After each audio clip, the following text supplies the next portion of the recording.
Bonjour à tous et à toutes, ici Neorich et bienvenue donc pour cette vidéo de présentation sur le personnage Razor, un personnage donc de type électro. Ce personnage s'obtient essentiellement via les vœux, c'est un 4 étoiles donc c'est pas un des plus durs à avoir, mais il faut quand même le sortir par rapport à toute la panel de 4 étoiles qu'on peut avoir. Donc je vais d'abord vous présenter ses aptitudes, ensuite je vous montrerai ses passifs et je vous conseillerai ensuite sur quel type d'artefact je trouve il est mieux de mettre sur lui. Donc pour ses aptitudes, son attaque de base, c'est l'utilisation d'une épée à deux mains. Donc l'attaque simple, normale que je dirais, effectue 4 coups. Le quatrième est un coup un peu plus puissant. Pour l'attaque chargée, quand vous tenez appuyé votre clic gauche, ça effectue donc l'attaque chargée. Il va tourner sur lui-même et lorsque vous allez lâcher le clic gauche, il va effectuer un coup qui va être un peu plus puissant que lorsqu'il tournait sur lui-même. Donc un petit démonstration. Donc ici, le coup simple, avec le quatrième coup qui fait plus de dégâts. Et le coup qui tourne, avec à la fin le coup chargé.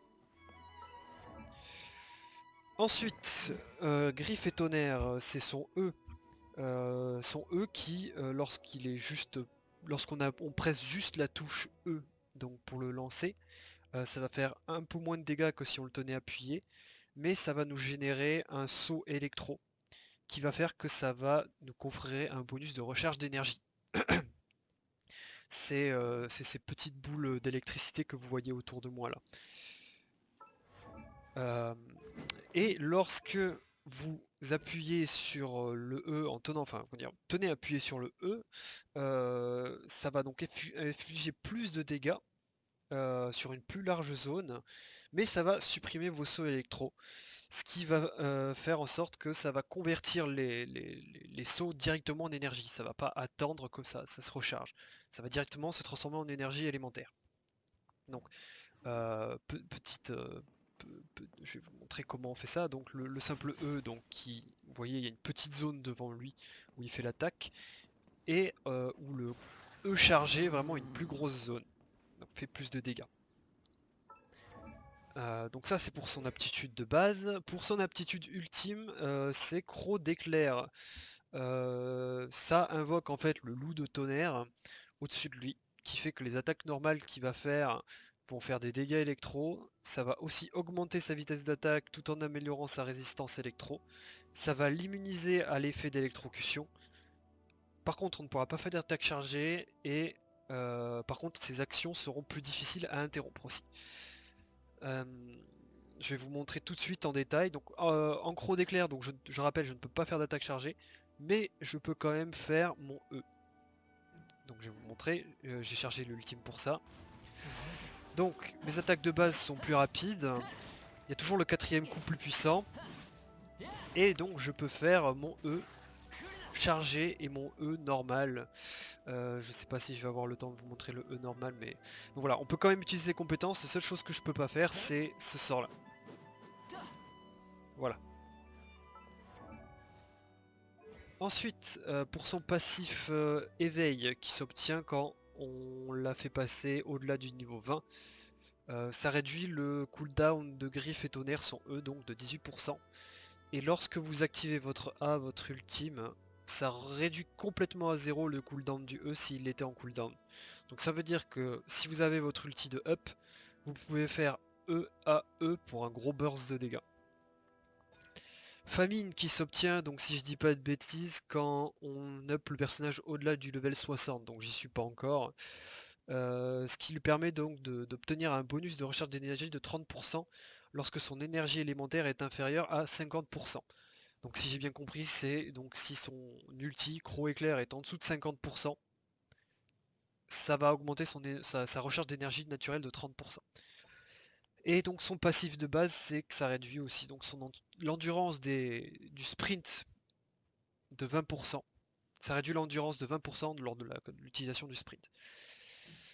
Ensuite, au niveau des constellations, alors là c'est un peu plus compliqué, ça veut dire que vous allez pouvoir débloquer tout ce qui se trouve ici uniquement si vous obtenez d'autres Razors. Donc là on a le choix entre donc 6 passifs différents. Le premier donc qui est Constellation.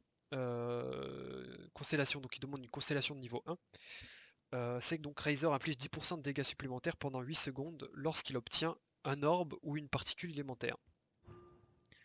Le deuxième, Répression. Donc le taux crit de Razor augmente de 10% quand il attaque des ennemis qui ont moins de 30% de leur PV.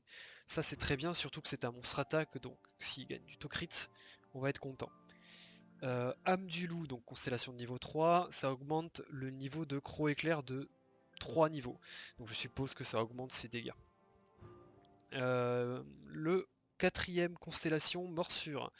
L'appui simple de Griffe et Tonnerre, donc son E, réduit la défense de la cible de 15%. Ça c'est vraiment génial. Ça, pour un monstre comme lui, c'est vraiment parfait. Niveau 5, ça augmente le niveau du E de 3, donc pareil, je suppose que ça augmente les dégâts. Et donc le niveau 6, le plus intéressant, c'est donc toutes les 10 secondes, l'arme de Razor, donc son arme de base, se charge d'énergie électrique pour infliger lors de la prochaine attaque normale des dégâts électro, équivalent à 100% de l'attaque. Chaque ennemi touché confère à Razor un saut électro de Griffe et Tonnerre, tant que Croc éclair n'est pas actif. Donc ça veut dire que si vous arrivez à obtenir le niveau 6 de Razor, vous ne serez même plus obligé de faire votre E pour obtenir des sauts électro pour recharger votre énergie. Donc vraiment, il y a une combinaison super intéressante à faire. Pour ce qui est des artefacts, euh, au début du jeu, essayez de vous orienter vers soit un stuff berserker qui augmente votre taux crit, soit, alors moi j'ai pas pu le mettre, mais sur un stuff qui augmente vos dégâts physiques. Malheureusement j'ai rien pour pouvoir le mettre, donc pour l'instant je me suis orienté vers un stuff berserker. Alors au niveau des stats, essayez de privilégier donc pour la fleur et la plume des substacks en attaque % et au crit. C'est vraiment ce qu'il va lui falloir pour lui. Et pour le sablier, la coupe et la couronne, orientez-vous vers l'attaque %. C'est vraiment très important. Ça va vraiment lui être très utile. Donc voilà pour ça. Et donc pour son arme, pour finir, il utilise donc l'espadon. Et donc là, je vous recommande aussi d'utiliser un espadon avec de l'attaque % en sub. Cet espadon-là, d'ailleurs, qui peut se craft plutôt facilement. Pour le craft, vous aurez besoin donc d'une base d'espadon qui peut se loot ici. C'est avec une petite énigme. Vraiment très facile à avoir et je vous le conseille pour Razor si vous voulez l'utiliser. Donc voilà, j'ai été rapide, j'espère que j'ai été clair sur ce que j'ai dit. Si jamais vous avez quelconque question que j'ai pas été assez clair ou que j'ai mal expliqué quelque chose ou que même je me suis trompé sur quelque chose, n'hésitez pas à me le dire sur les commentaires.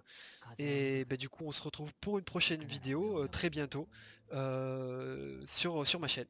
Et merci beaucoup d'avoir suivi ma vidéo. À une prochaine fois.